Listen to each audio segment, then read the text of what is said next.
माझ्या विठुरायाची साथ आहे माझ्यासोबत, पण विठुराया या दाटून आलेल्या काळोखाचं मला खूप भीती वाटते रे।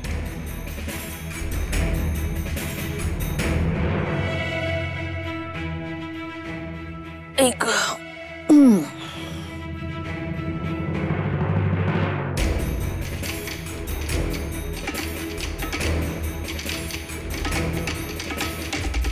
हे काय? हे ताट कुणाचं? कोण जेवलं नाही? दुसरं कोणाचं? तुझ्या लाडक्याचं ताट आहे, दिगूचं। अगं बायको उपाशी आहे, मग याच्या घशाखाली घास जाणार आहे का? खरं म्हणजे लग्नाआधी दिगू मातृभक्त होता, पण लग्न झालं आणि दिगू बदलला। आता त्याचा जीव त्याच्या लाडक्या बायकोत आहे। आम्ही नको दिसू दे ग, आम्ही जाऊ दे, आम्ही राहू दे, आम्ही नको दिसू दे। पण रमाई तू, अगं तुझाही विसर पडावा त्याला। नाही नाही रमाई, अगं टोमडा नाही मारत आहे, पण सत्य परिस्थिती आहे ही।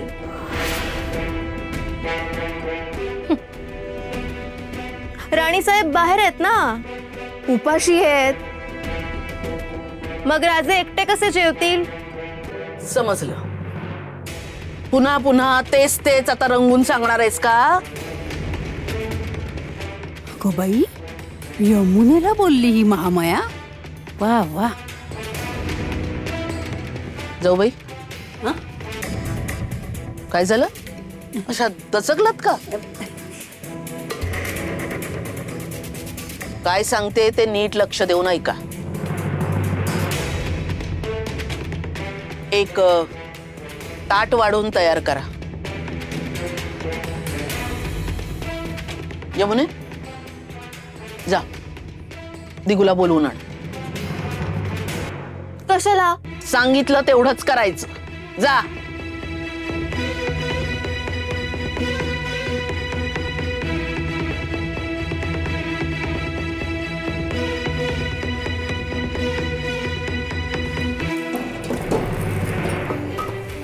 वाडा, आता घरातून बाहेर काढलेल्यांची सेवा सुद्धा मीच करायची। मला वाटतं जाऊबाई, तुम्ही ही तुमची धुसफूस सोडा। कारण काय, ती नको तेवढी तुमच्या अंगाला लागायला लागली। वास्तविक माणूस जळतं, धुसफूस करतं, तेव्हा तेव्हा तब्येतीनं खंगतं, बारीक होतो। पण तुमचं उलटच आहे। तुमची चिडचिड, तुमची धुसफूस तुमच्याच अंगी लागायला लागली आहे।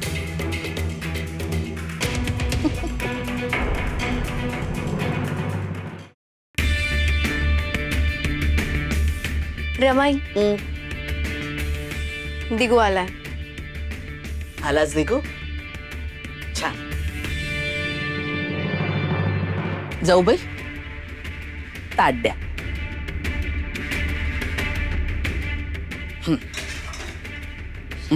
द्या।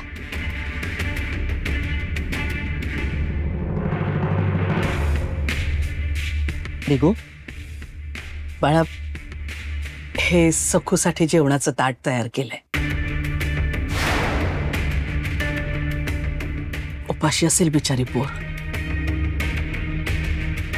ती कशीही वागली, काहीही केलं तरी माझी सून आहेच ना।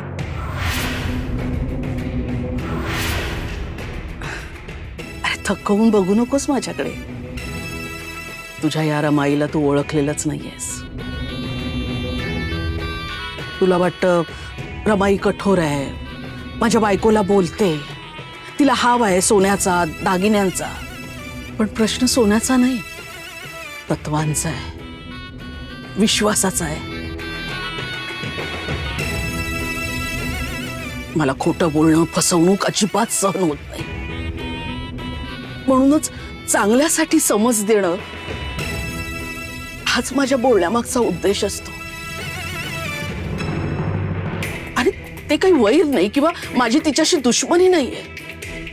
पण दिगू, सुवर्ण लक्ष्मी पूजनात झालेला लक्ष्मीचा आणि गुरु झिंगरोबांचा अपमान मी कसा सहन करू? अरे ती पूजा झाली म्हणून म्हणून तर खोटं उघडकीला आलं. अरे बाबाजींचे आपल्यावर केवढे उपकार आहेत. बाबाजी कसे निघून गेले आठवतंय ना तुला? ज्याचा अर्थ समजतोय ना दिगू तुला? खरे दागिने मिळाले नाहीत तर अपमानित झालेली लक्ष्मी आपल्या घराकडे पाठ फिरून कायमची निघून जाईल.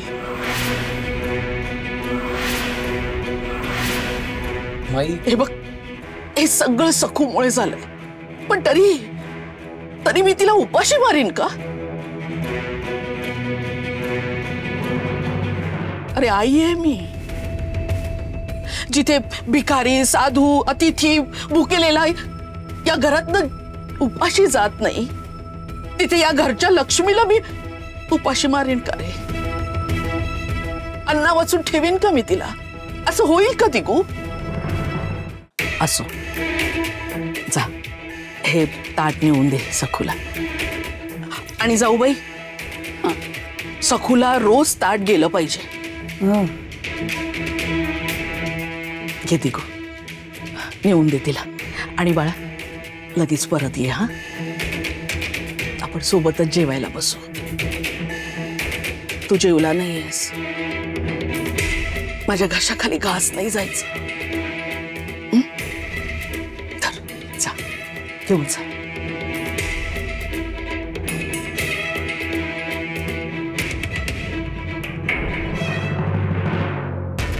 मला कशाचाच अर्थ लागत नाहीये. थांब, जाऊबाई पाण्याचं भांड द्या.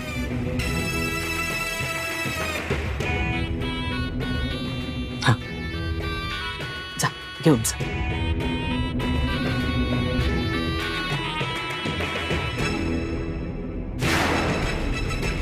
मावळणाऱ्या प्रत्येक दिवसाबरोबर दिगू सखूच्या मुठीत जातोय.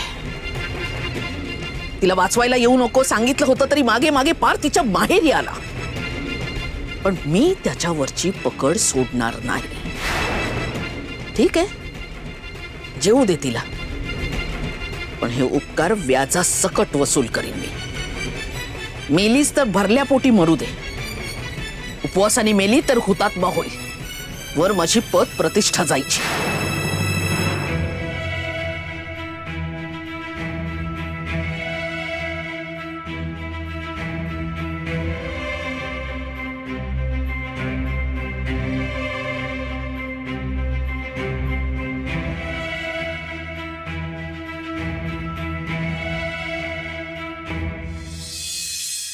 सखू, तुझ्यासाठी जेवण आणलंय.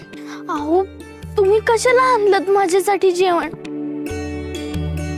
सखू, तुझी अशी अवस्था बघवत नाहीये मला. वाईट वाटतंय. हो, नाही, काही बोलू नकोस. मला माहितीये तू काय बोलणार. चूक नसतानाही तूच क्षमा मागतेस. कुठून इतकी शक्ती येते तुझ्या अंगात ठाऊक नाहीये. पण फार मोठं मन असावं लागतं सखू त्यासाठी. घे, जेवून घे. उपाशी राहू नकोस. तब्येतीला जप. काळजी घे.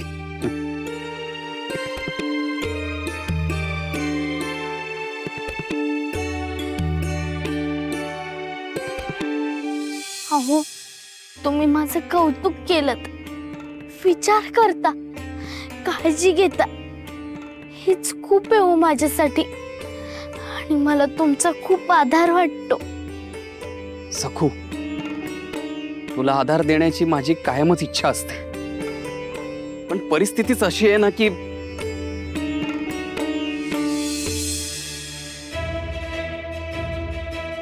तू अशी निरागस बघतीये.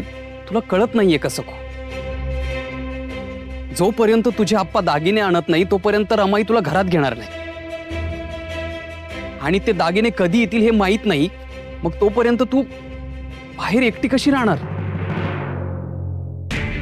सखू, खरं तर तू माहेरीच राहायला हवं होतस. इथे रात्री अपरात्री एकटी कशी राहशील? अंधार आहे, किडे जीवजंतूचं भय असेल. रात्री तहान लागली तर पाण्यासाठी अंधारात विहिरीवर जाशील का? मला तर विचार करूनच गरगरायला होते. का नाही राहिलीस माहेरी सखू? हे सगळं टळलं असतं. अहो तुम्ही बरोबर बोलताय, पण मला क्षमा करा. माझं इथे येणं माझं एक कर्तव्य आहे. आणि उमाईने मला लग्नातच सांगितलं होतं की एकदा लग्न झालं की सासर हेच माझं हक्काचं घर आहे. तेव्हा कितीही संकट येऊ मी इथून जाणार नाही. शिवाय सासूबाईंनी आधीच मला सांगून ठेवले की जर मी माहेरी गेले तर मी करते ते सगळी कामं तुम्हाला करावी लागते, आणि ते मला अजिबात चालणार नाही. सखू,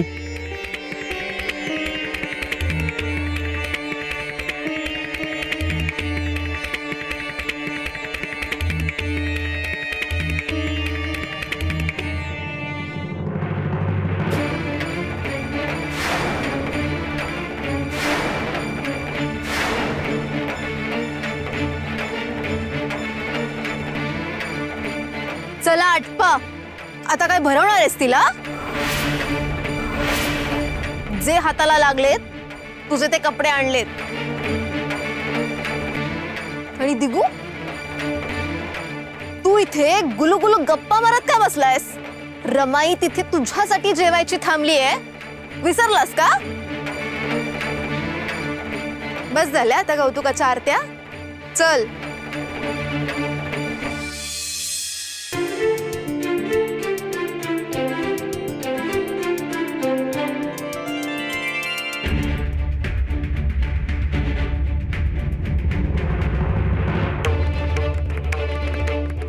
आज जेवायला मिळालंय ते भाग्य समज. आणि त्यासाठी आहे ना, रमाईच्या पायावर डोकं ठेव.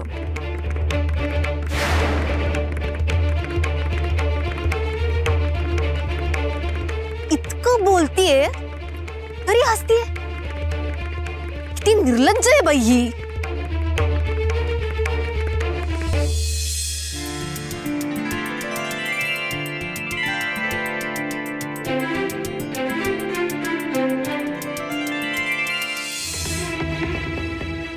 रमाई, किती भोळी आहेस ग तू. ए, आईला शिकवायला जाऊ नकोस. तुला काय वाटलं दिगूवर माझं लक्ष नाहीये? त्याच्यात होणारे बदल माझ्या नजरेतून सुटलेत? शक्यच नाही. अष्टावधानी आहे मी. सगळ्यांवर माझं बारीक लक्ष असतं. कुणाचाच हेतू माझ्या नजरेतून सुटत नाही. नाही अगं, म्हणजे किती गोड बोलत होतीस. मला वाटलं की खरंच मनापासून त्या सखूबद्दल प्रेमाने बोलतेस. म्हणजे ऐकताना वाटत होतं ना की मी मनापासून आणि प्रेमानं बोलतेय. मग तसंच बोलायचं होतं मला की दिगूला ते मनापासून वाटेल. त्याच्या लहानपणी माझ्याबद्दल जे त्याचं मत होतं ना, ते आताही तसंच राहिलं पाहिजे. की जगातील सगळ्यात आदर्श व्यक्ती कोण? तर रमाई. मग तर अगदी छान सॉंग वटवलंस रमाई. नाही म्हणजे त्याचीच गरज होती. नाहीतर हल्ली त्या सखूमुळे दिगू किती उलटून बोलतो अगं तुला. म्हणजे सखूच शिकवत असेल त्याला. किती दिवस शिकवेल? आता काय तिचं खरं नाही. आणि अंगणात तरी किती दिवस राहणार आहे ती? बोलणं सोपं आहे ग, पण प्रत्यक्षात झेपणार आहे का तिला ते? 4-5 दिवसात सकू गाशा गुंडाळून माहेरी जाईल हे नक्की. ती जाऊ दे, पण पुन्हा दिगू तिच्या मागून जायला नको. नाहीतर रमाई, दिगू आपल्या हातून जाईल अगं.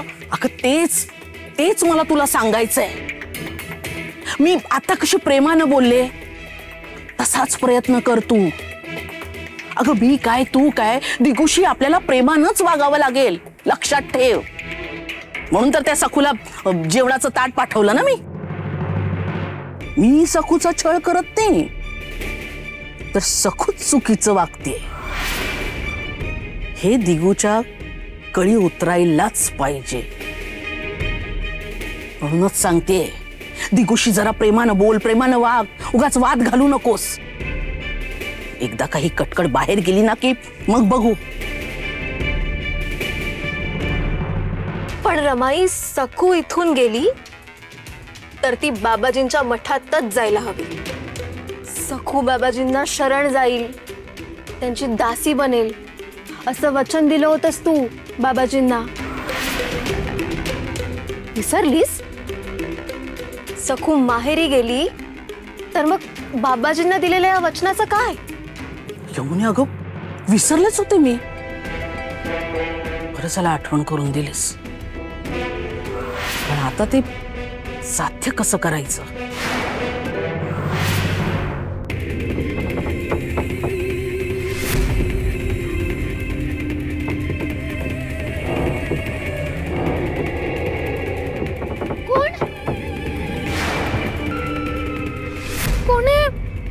कोण करते?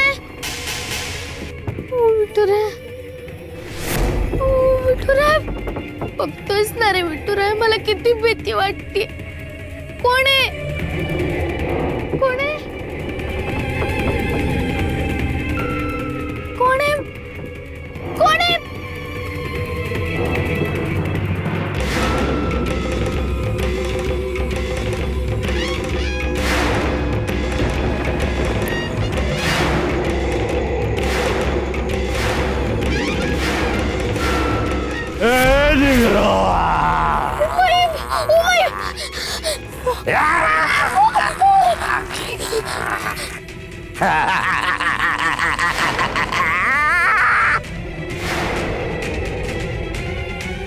विठुराय, का आलं तिथे?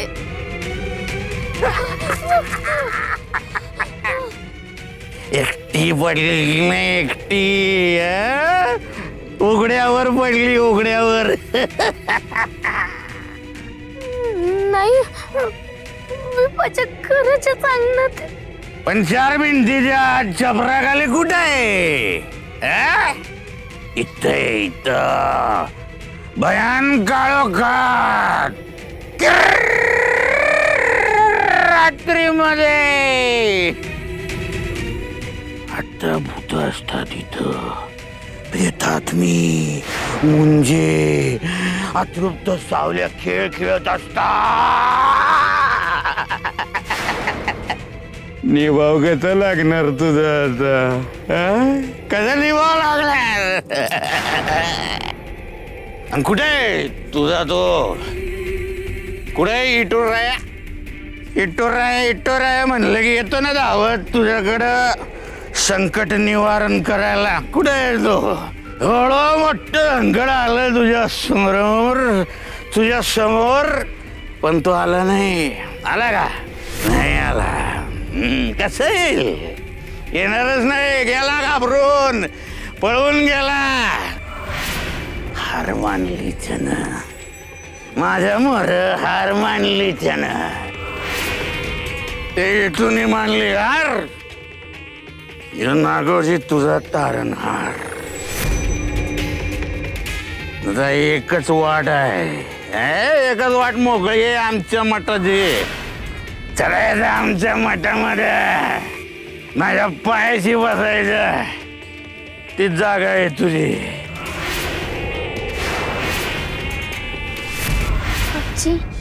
अंधार किती घडत आहे ग. मला खूप भीती वाटते.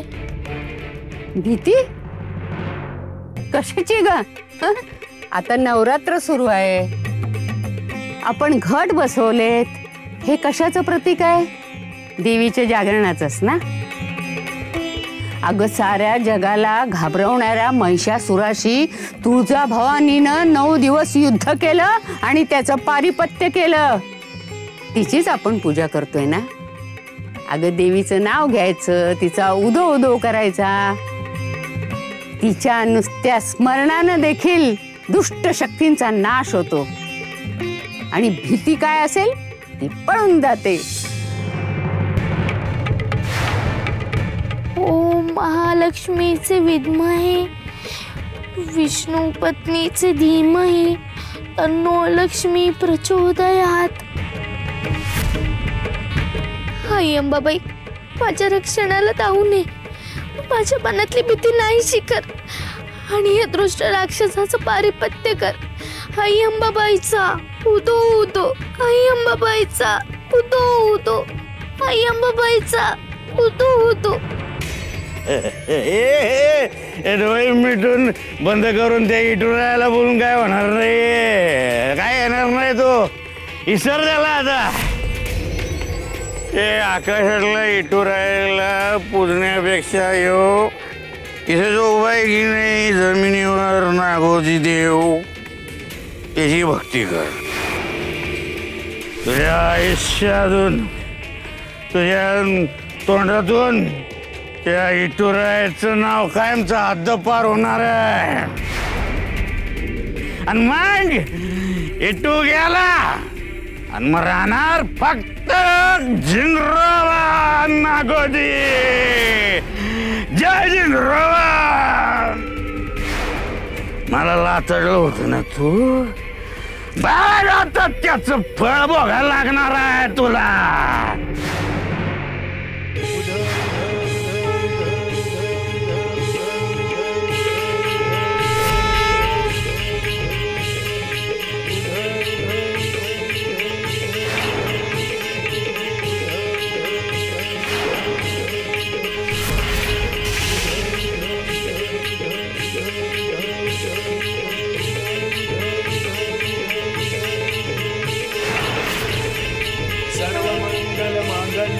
शिवे सर्वार्थ साधिके शरण्ये त्र्यंबके गौरी नारायणी नमोस्तुते. सर्वमंगल सर्वार्थ साधिके शरण्ये त्र्यंबके गौरी नारायणी सर्वमंगल मांगल्ये. कुठं आला या प्रकाश? त्र्यंबके गौरी नारायणी नमोस्तुते.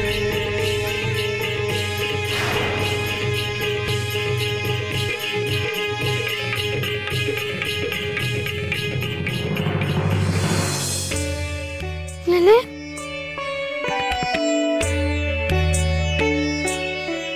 गेले ते, हो गेले. देवी आई, बाबाजीच्या रूपातल्या महिषासुराला तू पळून लावलंस. आजची मी तुझी शिकवण लक्षात ठेवली म्हणूनच आता माझी भीती पळून गेली.